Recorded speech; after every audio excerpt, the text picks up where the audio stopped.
8월은 휴식과 회복의 달입니다.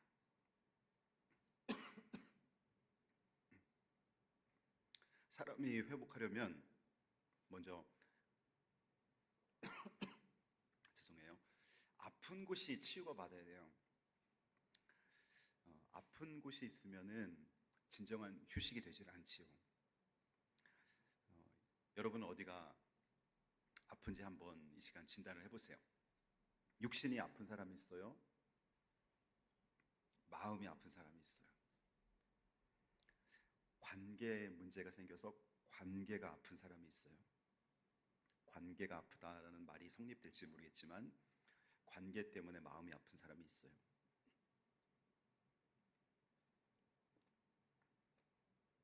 말라기서는 구약의 마지막 책으로 영적으로 메마르고 형식적인 신앙에 빠진 이스라엘 백성들에게 주어진 하나님의 경고와 소망의 메시지입니다. 당시 백성들은 하나님을 경외하기보다는 형식적인 제사, 지금으로 말하면 예배를 드리는데 형식적으로 드리는 거예요. 형식이라는 것은 마음이 가지 않는데 절차만 밟는 것을 형식이라고 말합니다. 그리고 이 형식적인 제사와 입술의 신앙만 남아있는 거예요. 우리가 입술로는 예수님 사랑합니다 그렇게 말할 수 있어요. 근데 삶을 보면 예수님을 사랑하는 행동이 전혀 없어요. 자기 자신의 육신의 정욕과 안목의 정욕과 이생의 자랑에 충실한 삶을 살아요. 그것을 입술로만 믿는 신앙. 이 당시엔 또 제사장들마저 부패하여 하나님과의 언약 관계가 무너져 버렸습니다. 이런 영적 어둠 속에서 하나님은 말라기 선지자를 보내서 한 가지 놀라운 약속을 해줍니다. 그것이 바로 오늘 말라기 4장 2절이 들어있는 이 본문입니다. 4장 2절을 다시 한번 보면요, 내 이름을 경외하는 너희에게는 공의로운 해가 떠올라서 치료하는 광선을 비추리니. 이 하나님의 약속이 뭐냐면은 이스라엘 백성들이 형식적인 예배를 드리고 하나님을 좋아하거나 기뻐하지 않게 됐을 때 하나님께서는 내가 너를 벌할 것이야, 내가 너를 심하게 때릴 것이야 이렇게 말씀하지 않고 하나님을 경외하는 자에게 공의로운 해가 떠올라서 치료하는 광선을 발해주리라. 이 말은 다시 말해서 단지 육신의 질병만 고쳐주시는 것이 아니라 하나님이 나에게 임하셔서 전인적인 회복을 주신다는 거예요. 오늘 여러분 설교를 들으면서 여러분이 잊지 말아야 할 단어가 뭐냐면 전인적인 회복입니다. 전인적인 회복이라는 말 들어보셨죠? 전인적이라는 것은 육신의 질병도 회복되고 마음의 질병도 회복되고 영적으로 죄에 대해 눌려있고 죄책감과 무기력증에 빠져있는 그 영적인 부분도 회복되는 거예요. 전인격적으로 회복. 여러분도 이제 인생을 한 50 이상 사신 분들은 사람들을 많이 만나면서 사람들을 딱 대해보면 알 거예요. 저분은 육체적으로 아주 건강해요. 근데 정신적으로나 영적으로 심히 피폐해 있다는 걸 느낄 때가 있어요. 근데 어떤 분이 이렇게 만나보면은 전인적으로 건강하신 분이 있어요. 영적으로도 하나님과 친밀한 교제를 나누면서 마음의 기쁨과 감사가 넘치고 정신적으로도 다른 사람을 사랑하고 다른 사람에게 축복의 말을 할 수 있고 모든 사람을 포용하면서 그들에게 진리를 선포할 수 있는 사람, 전인적으로 회복되는 사람, 그리스도의 향기가 풍기는 사람, 그 사람의 말과 그 사람의 행위가 그리스도의 편지가 되는 사람, 전인적 회복. 저는 이수교의 모든 성도님들이 전인적으로 회복된 성도들이 되기를 예수님의 이름으로 축복합니다. 그걸 여러분도 느껴보셔야 돼요. 겉으로는 정말 멋진 옷을 입고 막 향수도 막 좋은 향수 뿌리고 그 다음에 또 귀금속도 막 이렇게 몸에 부착하고, 그런데 그 사람의 말과 그 사람의 정신사고를 보면 심하게 병들어 있는 사람이 많아요. 오늘 이 본문을 우리에게 치료의 하나님의 손길을 사모하게 만듭니다. 제가 예전에 부목사로 있을 때 지금도 기억나는 게 뭐냐면, 부목사들이 거기 한 명, 두 명, 세 명, 또 교육부서 전도사님들이 한 10명 이렇게 있는데요. 각 책상에 이렇게 유선 전화기가 하나씩 있었어요. 그래서 성도들한테 전화도 하고, 또 이 목사님 전화번호 유선 전화기. 근데 지금 기억나는 게, 어떤 목사님 한 분이 자기 책상에 그 전화기 이렇게 선이 막 꼬여갖고 막 엉켰어요. 막 엉켰어요. 근데 그거를 이렇게 막 피면서 저한테 그냥 툭 던지는 말이 저는 기억이 나요, 지금도. 목사님, 제 인생이 전화줄과 같아요. 왜 이렇게 꼬인지 모르겠어요. 그분은 툭 던졌는데 저는 그렇게 지금도 기억하는 거예요. 전화기 그 동글동글한 줄이 막 엉켜갖고 막 이렇게 꽈리를 트고 있는 거예요. 목사님, 제 인생이 이 전화줄 같아요. 그러면서 말씀을 하시는 것이, 자기는 어릴 때부터, 초등학교 때부터 엄마가 아프셔서 늘 학교 갔다 오면 엄마가 누워 계신다는 거예요. 그래서 밥을 자기가 이렇게 시간 안에 먹지를 못하고, 어머니가 아프시니까, 어머니가 건강할 때는 또 식사를 하고, 어머니가 장기간 질병으로 그렇게 아프셨다는 거예요. 근데 또 결혼했는데 또 아내가 또 질병으로 그렇게 아파서 늘 병간호를 해야 되면서 그 얘기를 하시는 거예요. 목사님, 제 인생이 이렇게 전화줄 같아요. 그래서 제가 뭔가 이렇게 꼬여 있는 거를 볼 때 그때 그 말이 생각이 나는 거예요. 그러나 그렇게 전화줄이 꽈리를 트듯 꼬인 것 같은 그런 인생에 하나님이 그에게 은혜를 주고, 지금은 또 아주 규모 있는 교회에서 담임 목회자로 사역을 잘하고 계십니다. 여러분 어떻습니까? 여러분도 마치 전화기 줄이 그렇게 꼬인 것처럼, 꽈리 틀고 있는 것처럼, 여러분 인생이 그렇게 아프고 상처나고 인간관계가 얽히고 그렇게 꼬여 있지 않습니까? 우리가 예수를 믿는다는 게 뭘까요? 그냥 영화 한 편, 감동적인 영화 한 편 딱 감상하고 기쁨 오듯이 그렇게 어떤 한 번의 예배, 짜릿한 예배를 드리고 그냥 가는 걸까요? 오늘 말씀을 들으면서 저는 여러분의 인생이 예수 그리스도를 통해서 전인적인 치유를 경험하게 되기를 주님의 이름 축복합니다. 첫 번째로, 하나님의 치료의 광선.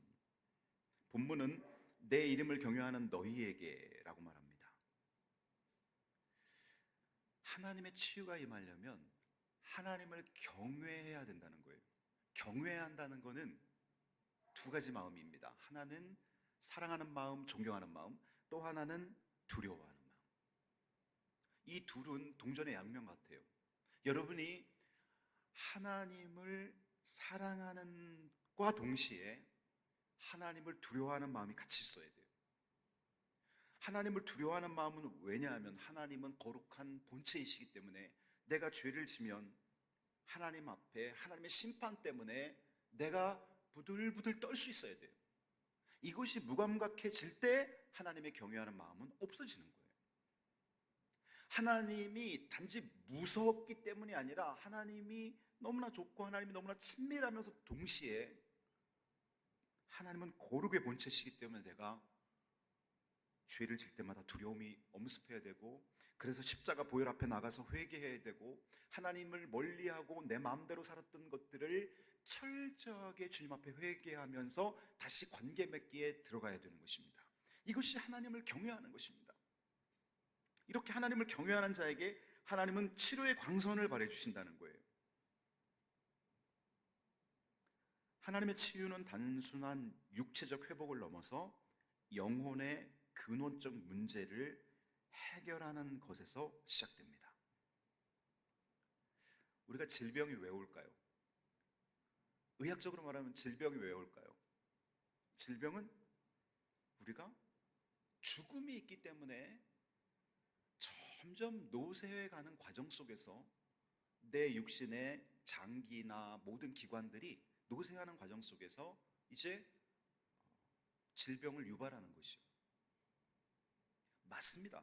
의학적인 분석이 맞습니다. 근데 성경적인 분석을 보면요, 여기에서 중요한 것이 하나 나옵니다. 그것이 뭐냐 하면 왜 죽음이 왔냐는 거죠. 그것은 죄 때문에 온 것입니다. 여러분, 하나님은 원래 우리 인간을 창조할 때 우리를 육신적으로 죽음을 맞이하게 만든 게 아니에요. 하나님이 아담을 만들고 아담의 갈비뼈를 취하여서 하와를 만들었잖아요. 그래놓고 너희는 120년만 살아라, 너희는 100년만 살아라 이렇게 말씀하지 않았어요. 창세기를 읽어보면 그들은 에덴 동산에서 생명나무 실과를 따먹으면서 영생하도록 만들어졌어요. 그런데 하나님의 말씀인 동산 중앙에 있는 선악을 알게 하는 나무의 실과인 선악과를 따먹지 말라. 그러면 정령 죽으리라. 자, 따먹지 말라, 정령 죽으리라. 그러면 죽음은 왜 온 거예요? 하나님의 말씀에 대한 불순종, 즉 죄로부터 온 거예요. 죄를 다른 말로 표현하면 불순종입니다.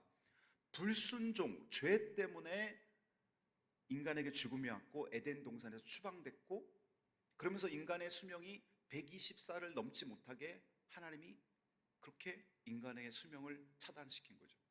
과거에는 뭐 500년 이상, 900년 이상 사람들이 살았지만 그 후로는 노아의 홍수 이후로는 수명이 줄어들었죠. 우리에게 죽음이 왔기 때문에 그 죽음을 가기 위해서 늙어야만 됐고, 그 늙는 과정 속에서, 노쇠 속에서 우리에게 질병이 오기 시작합니다. 물론 사고로 인해 다치는 것도 있지만요.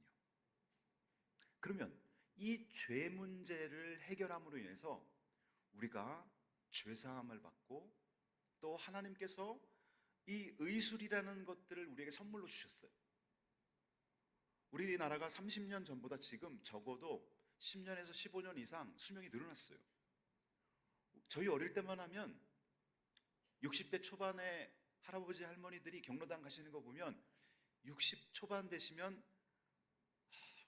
굉장한 어르신, 노인 이렇게 생각을 했어요. 근데 여러분 60대 초반 지금 얼마나 젊어요?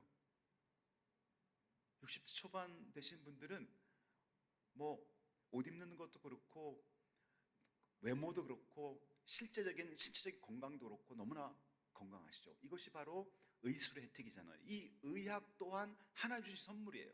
그러나 의학이 해결할 수 없는 그런 부분에서 하나님은 때때로 우리에게 직접적인 치유를 베푸시는 은혜를 지금도 주고 계십니다. 그러니까 여러분, 병원에 가시는 것은 당연한 것이죠. 어떤 사람은 나는 그냥 하나님께 기도하면서 고침받아야지, 난 병원에 안 갈 거야, 그런 신앙을 갖고 있는 분도 계신데, 그런 분들에게 제가 드리는 말씀은 좋아요. 여러분이 그런 신앙으로 기도해서 고침받는다면 여러분의 신앙으로 하나님께 나아갈 수 있어요. 그러나 약이라던가 병원에 가는 사람을 비판해서는 안 돼요. 왜냐하면 의술 또한 하나님이 주신 선물이기 때문에. 그리고 또 병원이나 의학을 의지하는 분들은 어떤 사람이 특별한 목적으로 질병 치유를 위해서 기도하는 걸 비판하시면 안 돼요. 왜냐하면 성경에서는 하나님께서 우리 육체의 질고를 믿음을 보고 치료해 주신다고 약속하셨기 때문에, 그러니까 이 둘 다를 인정하면서 우리가 하나님께 나오는 것입니다. 여러분, 죄로부터 질병이 오고 죽음이 왔다면 우리가 전인적인 치유를 받는데 가장 중요한 것은 죄의 문제를 어떻게 해결받을까라는 것입니다. 이사야 53장 5절과 베드로전서 2장 24절을 봅니다. 그가 채찍에 맞음으로 우리가 나음을 받았도다. 여기서 그가는 예수님.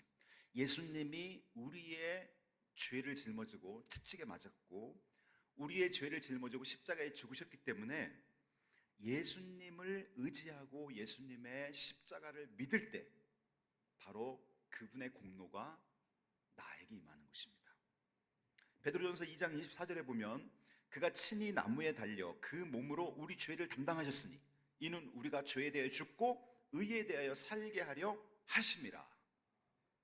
그래서 이 구절을 보니까 예수님이 나의 죄를 위해서, 나의 죄를 해결하기 위해서 십자가에 죽으셨구나. 그래서 예수 믿고 죄 사함 받을 때 우리에게 일어나는 일이 있습니다.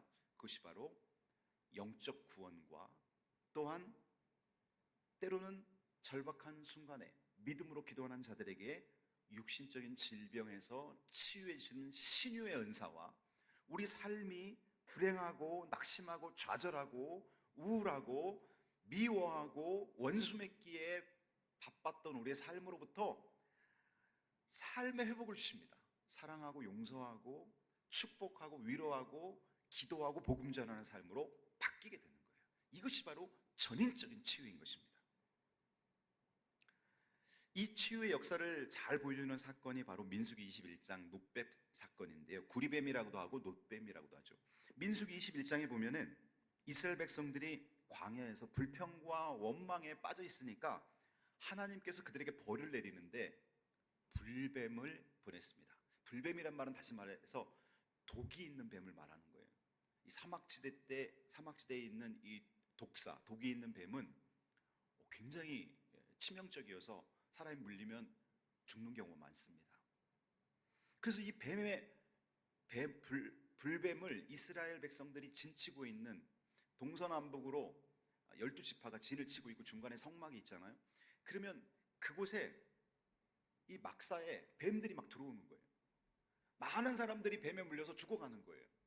그래서 이제 막 살려달라고 모세한테 몸부림치고 모세가 하나님께 중보기도를 하자 하나님께서 모세에게 그들이 독에서 해방되는 길을 제시하는데 그게 뭐냐면 대나무 장대에다가 끝에 구리로다가 뱀의 형상을 해서 장대 끝에 매다르고 사람들한테 그거를 바라보라고 하는 거예요. 놋뱀을 바라보는 자는 살리라. 여러분 그러면 왜 장대 끝에 뱀의 모양을 해서 거기다 달아놨을까요? 그거 생각해 보셨어요 여러분?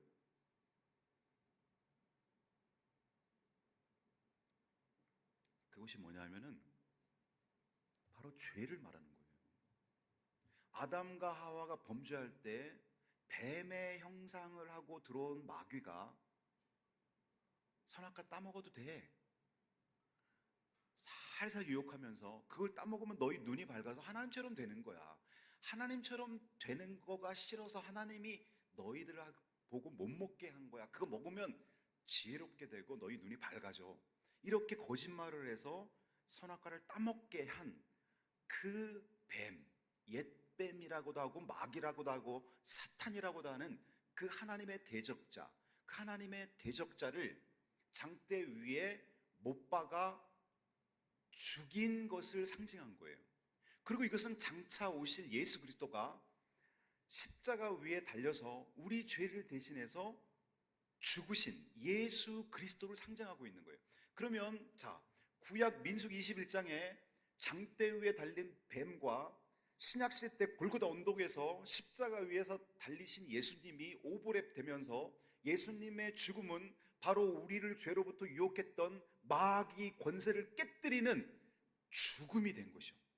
그래서 십자가 위에서는 옛뱀이 죽고 십자가 위에서는 하나님의 아들 거룩하신 예수님이 죽으신 것이 오버랩 되면서 결국은 내 죄가 그 하나님의 은혜로 인해서 사함을 받게 되는 거예요. 민수기 21장은 이제 장차 오실 예수 그리스도의 십자가 사건을 예표하면서 보여준 사건이에요. 너희가 저 장대 위에 단 구리뱀을 바라봐라. 그러면 너희가 불평하고 원망했던 죄로부터 너희가 해방될 것이다. 지금으로 말하면 십자가 2000년 전에 골고다 언덕에서 십자가 위에 죽은 예수 그리스도를 바라봐라. 그리고 그 예수가 너를 위해 죽었다는 걸 믿어라. 그럼 너 죄가 사함받을 것이다. 뱀에 물려 독이 퍼져가면서 죽어가는 너희가 독에서 해독될 것이다.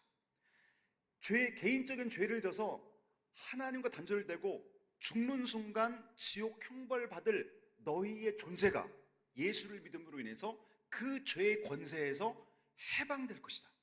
이렇게 말하고 있는 것입니다. 그러니 여러분, 우리의 질병 치유는 죄와 긴밀한 연관이 있다는 것입니다.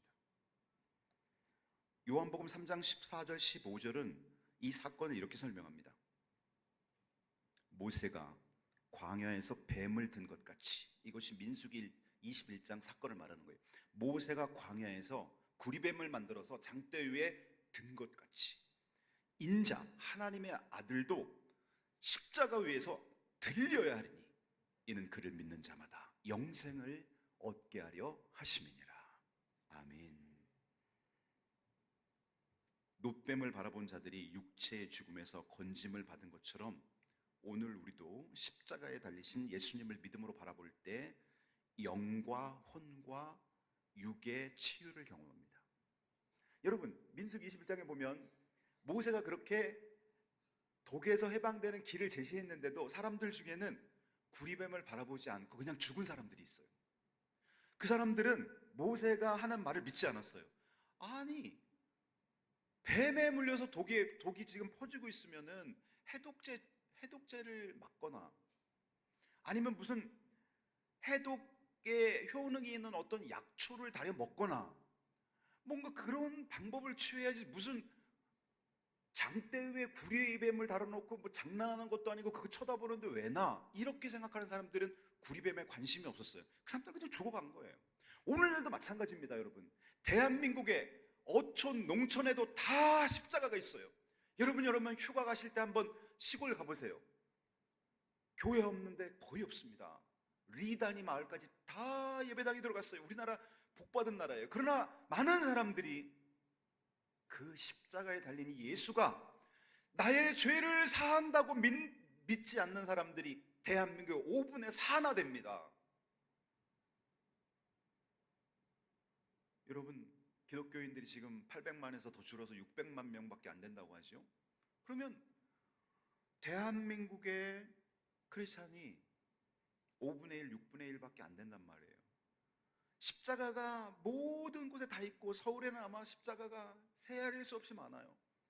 결국은 뭐냐면은 믿음의 문제인 거예요. 하나님께서 우리에게 구원의 길을 주시고 저 십자가에서 예수님이 너를 위해 죽었어 라는 것을 믿지 못하는 거예요. 그러니까 교회 다녀도 전인적인 치유를 받지 못하는 거예요.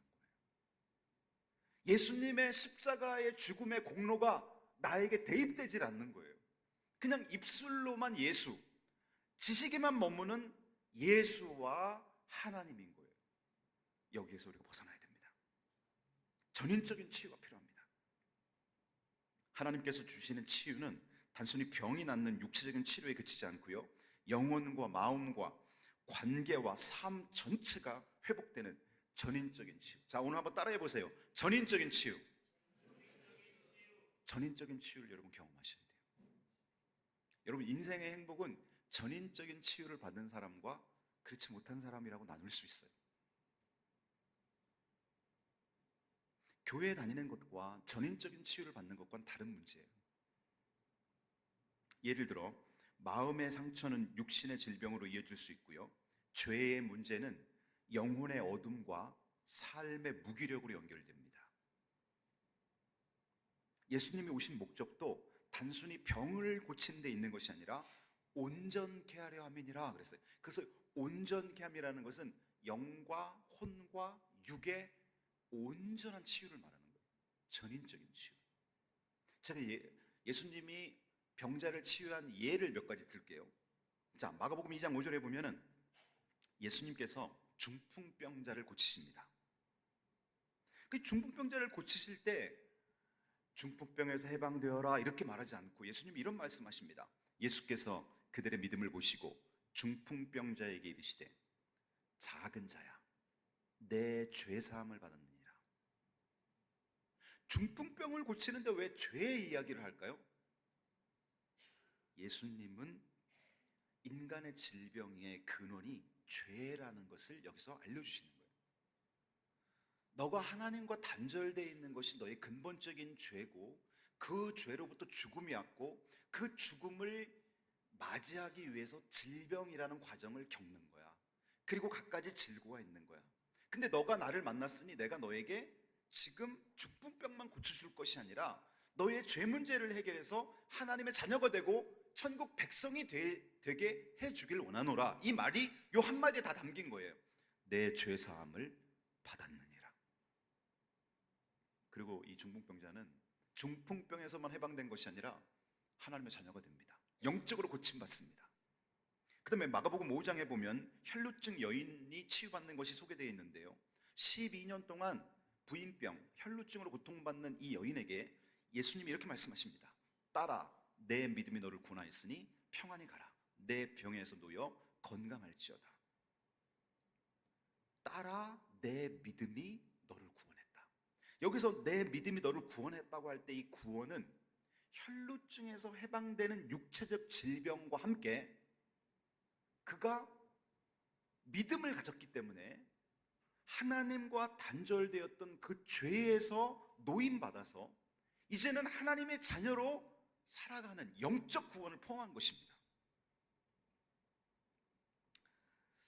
요한복음 5장에 보면요, 38년 된 병자가 베데스다 연못에서 이제 행운을 기다리면서 물이 동할 때 들어가면 낫게 되는 그 행운을 기다리는데 그 행운을 포착하지 못해요.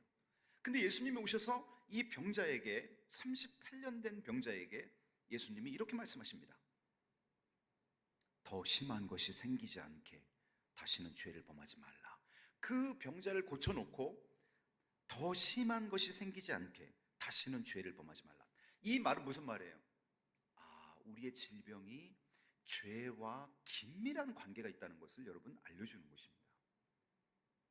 우리가 뭐 감기 들린 것을 당신 죄 져서 감기 들렸어 이렇게 말할 수는 없지만 그 죄의 뿌리를 찾고 가면, 그 질병의 뿌리를 찾으면 죄와 연결되어 있다는 거예요. 그러니 우리가 예수 믿고 죄 사함 받으면요, 저절로 우리에게 찾아오는 선물 중에 하나가 육체적 건강과 정신적 건강과 사람과의 인간관계의 건강과 그리고 우리 삶의 기쁨과 감사의 충만으로 인해서 삶의 질적 회복입니다. 이것이 전인적인 치유입니다. 이렇게 전인적인 치유를 받은 사람에게서 나타나는 것이 바로 기쁨인데요, 오늘 본문에 보면은 너희가 나가서 외양간에서 나온 송아지같이 뛰리라. 외양간에서 나온 송아지 보신 적 있으세요? 송아지가 막 펄쩍펄쩍 뛰고 싶은데 그 외양간에 꽉 갇혀 있다가 주인이 너 잠깐 놀고 와 문을 딱 열어줄 때 펄쩍펄쩍 뛰면서 막 풀밭을 돌아다니거나 마을 길을 돌아다닐 때 그 모습을 생각해 보세요. 내 자신도 마찬가지예요. 내 자신도 정말 어떤 미움에 매여서 그 어떤 창살 같은 곳에서 미움에 매여 살았고, 내 자신의 어떤 열등감 속에 매여 살았고, 내 자신이 어떤 뭔가 알 수 없는 뭔가 그 세력 속에서 내가 허우적거리고 살다가 예수 그리스도를 만나고 나서 어느 날 나를 자유케 하시는 진리를 알지니 진리가 너희를 자유케 하리라. 하나님의 그 자유케 하심을 내가 느끼기 시작하는 거예요. 내가 왜 저 사람 미워하며 살지? 나만 손해인데? 자유하게 되는 거예요. 내가 왜 열등감 속에 살지? 나는 하나님의 형상대로 만드신 그런 걸작품인데 내가 왜 이렇게 열등감 속에 살지? 어느 날 자유케 되는 거예요. 그리고 사람을 사랑하게 되고 사람을 용서하게 되고 사람을 축복하게 되고 하나님을 모르는 사람에게 복음을 전하며 살게 되는 거예요. 외양간에서 나온 송아지가 되는 거예요. 외양간에 갇혀있는 송아지와 외양간에서 해방된 송아지를 보십시오. 여러분, 요한복음 9장에 보면 시각장애인, 맹인이 예수님께서 그 눈을 뜨게 하시는 사건이 나타납니다. 요한복음 9장 35절부터 38절에 보면 여기서 예수님께서 이 맹인의 눈을 뜨게 하면서 예수님이, 사람들이 그러는 거예요. 이 사람은 날 때부터 못 본 걸 사람들이 아니까 너 눈을 어떻게 떴냐 그랬더니 나는 알지 못하는데 하나님이 보내신 어떤 분이 와서 나를 고쳐줬다. 근데 안 믿는 거예요. 그리고 예수님이 이제 그 눈 뜬 이 맹인이었던 치유받은 그 사람을 찾아가서 예수님이 말씀한 장면이 이 장면이에요. 예수께서 그들이 그 사람을 쫓아냈다 하는 말을 들으셨더니 그를 만나서 이르되 내가 인자를 믿느냐. 신약 성경에서 인자는요, 하나님이 보내신 구원자를 말해요. 구약 성경에서는 인자가 사람을 뜻하기도 하지만 신약 성경에서는 이 인자가 예수 그리스도를 말하는 거예요. 내가 하나님인데 사람의 아들로 온 인자, 사람 인자 아들 자자, 사람의 아들, 하나님인데 사람의 아들로 온 그 구원자를 내가 믿느냐? 대답하여 이르되 주여 그가 누구시오니까 내가 믿고자 하나이다. 37절 예수께서 이르시되 내가 그를 보았거니와 지금 너와 말하는 자가 바로 그이니라. 예수님께서 지금 대화하면서 내가 바로 인자야. 그랬더니 이 눈뜬 치유받은 이 사람이 주여 내가 믿나이다 하고 절하는지라. 그러나 예수님은 질병 치유에만 목적이 있는 거 아니에요. 못 보던 사람 눈뜨게 하고 중풍병자 낫게 하고 혈루증 여인을 고쳐주고 거기서 끝나는 것이 아니에요. 그걸 통해서 예수를 그리스도를 믿어 죄사함 받고 하나님의 자녀가 되게 하고 그래서 전인적인 치유를 받아 감사와 기쁨과 찬송의 삶을 살게 하는 것, 그것이 하나님의 목적이에요. 마지막으로 한 명만 더 소개하면 사도행전 3장에 나오는 안전뱅이였다가 고침받은 이 사건, 사도행전 3장 보십시오. 베드로가 이르되 은과 금은 내게 없거니와 내게 있는 것으로 내게 주노니 나사렛 예수 그리스도 이름으로 일어나 걸으라 하고 오른손을 잡아 일으키니 발과 발목이 힘을 얻고 뛰어서서 걸으며 그들과 함께 성전으로 들어가면서 걷기도 하고 뛰기도 하며 하나님을 찬송하니, 성전 미문에 앉아서 구걸하던 사람이 베드로의 한마디 나사렛 예수 그리스도 이름으로 명하노니 일어나 걸으라는 그 말에 힘을 얻고, 자 이제 걷기 시작합니다. 한 번도 걷지 못했던 사람이 뜁니다. 걷습니다. 여기서 끝난 게 아니라는 거예요. 성전에 들어가 걷기도 하고 뛰기도 하고 하나님을 찬송했다. 하나님을 찬양하는 사람으로 바뀌었다는 거예요. 이 사람의 관심사는 돈이었습니다. 오늘 하루 먹을 수 있는 돈만 구걸하면 되는 거예요, 이 사람은. 근데 이제는 관심사가 돈이 아니에요. 하나님을 예배하고 하나님을 찬양하고 하나님과 교제하며 사는 삶이 열려버린 거예요. 이것이 바로 하나님이 계획하신 치유의 목적입니다. 저는 여러분이 육체적인 질병이 계시든, 여러분이 정신적으로 마음적으로 어떤 힘든 어려움이 있든, 관계적인 부분들이 막혀서 고통받든, 여러분이 오늘 예수님을 체험하고 인격적으로 주님이 임재하시는 그 치료의 광선을 받아서 여러분이 전인적으로 회복된 삶을 살게 되기를 주님의 이름으로 축복합니다. 마지막으로 어떻게 하면 이 치료의 광선을 경험할 수 있을까? 제가 5가지를 말씀드리면요, 어떻게 하면 이 하나님의 치료의 광선을 내가 경험할 수 있을까? 첫 번째는 하나님을 경외해야 됩니다. 하나님을 믿지 못하면 이 치료의 광선을 하나님 주지 않아요. 내가 하나님 살아계심을 믿어야 됩니다. 내가 하나님이 나를 치료해 주시고 나를 사랑하시는 분이라는 걸 믿어야 됩니다. 하나님은 거룩하신 분인 걸 내가 믿어야 됩니다. 하나님 앞에 나갈 때 내 죄 문제가 예수님의 십자가 보혈로 사함받아야 되는 걸 믿어야 되는 것입니다. 두 번째는 예수님의 십자가를 믿고 바로 주님의 십자가를 바라봐야 됩니다. 의지해야 됩니다. 치유를 위해 그 다음에 기도하십시오. 하나님 나를 고쳐주세요. 하나님 나 육신의 질병 고쳐주세요. 하나님 나 정신적인 눌림 고쳐주세요. 하나님 나의 관계가 막혔는데 이 관계 때문에 너무나 힘든 지옥생활을 살고 있어요. 이 관계가 해방되게 해주세요. 여러분 하나님께 기도하세요. 그리고 믿음으로 선포하세요.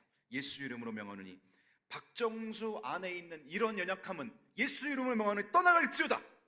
나의 육체의 질병을 향해 선포하십시오. 나의 관계적인 문제, 나의 마음의 문제 선포하세요. 예수 이름으로. 그리고 여러분 목장 모임 나눌 때 오늘 말씀을 들으면서, 오늘 예배를 드리면서 하나님 나를 만져주셨습니다. 하나님이 내 안에 미움의 이 근원을 녹여주셨습니다. 하나님이 나로 하여금 이런 부분을 치유해 주셨습니다. 이 공동체 안에서 그걸 나누십시오. 나눌 때 더욱 풍성하고 그 공동체로 인해서 내가 더욱더 강한 그리스도의 군병이 되어가는 것입니다. 기도하겠습니다.